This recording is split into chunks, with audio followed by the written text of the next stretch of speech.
it's so natural to feel that shock and asking those questions about how and why this happened.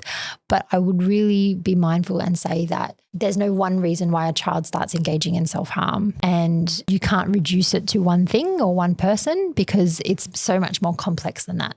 The other thing I would say is that self-harm is not a mental illness, as bizarre as that might sound. It's not a diagnosis that you receive. It's a coping strategy, and it's not a helpful coping strategy, but adults have not helping coping strategies too. So some adults will drink when they feel distressed, and some adults might or emotionally eat when they feel distressed, as examples of other unhealthy coping strategies. So I would like you to start thinking about that in this way, that when the child is self-harming, it's a coping strategy.